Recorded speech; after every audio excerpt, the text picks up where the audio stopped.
Qu'est-ce qu'une fistule artério-veineuse? À quoi ça sert?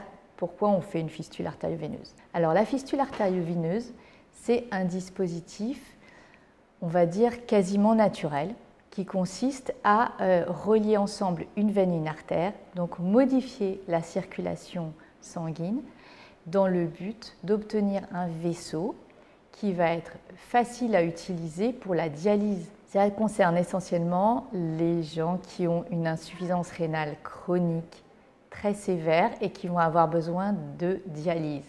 La dialyse, c'est le rein artificiel.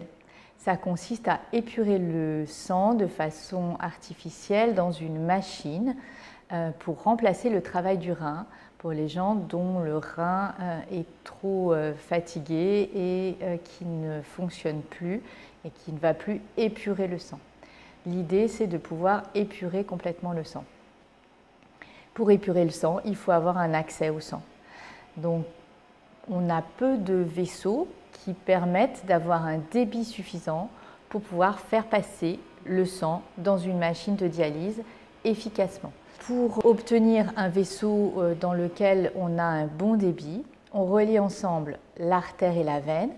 Le flux de l'artère va remonter dans la veine, ce qui va permettre d'obtenir un débit beaucoup plus important. Ça, c'est la première chose. Ensuite, il va falloir à chaque dialyse que les infirmières puissent ponctionner ce vaisseau de façon à faire passer dans la machine de dialyse. Donc pour pouvoir le ponctionner, il faut que le vaisseau soit assez accessible. Le fait de faire passer du sang artériel avec une pression plus importante dans une veine va faire légèrement grossir la veine. Cette augmentation de calibre va rendre le vaisseau plus visible et plus accessible, plus facile à ponctionner. Quelquefois, quand le vaisseau est anatomiquement trop profond, il va falloir ramener ce vaisseau un peu plus en surface sous la peau, de façon à ce que les infirmières puissent aisément ponctionner la fistule. C'est une intervention supplémentaire qui se réalise environ 1 mois après la création de fistule et qui n'est pas toujours nécessaire, mais qui peut l'être quand les vaisseaux sont trop profonds, pour des raisons diverses et variées, soit parce que c'est la seule veine qui reste et qu'elle est naturellement profonde chez tout le monde, soit parce qu'on est tous différents et que quelquefois on a des vaisseaux qui peuvent être plus ou moins profonds. Pour créer une fistule artério-veineuse, on va utiliser vos veines et vos artères. Donc on va faire une fistule différente pour chaque personne. Chaque personne arrive avec ses propres vaisseaux qui vont pas être les mêmes que le voisin, que la cousine, que les personnes qui connaissent. Donc la situation va être différente pour chacun.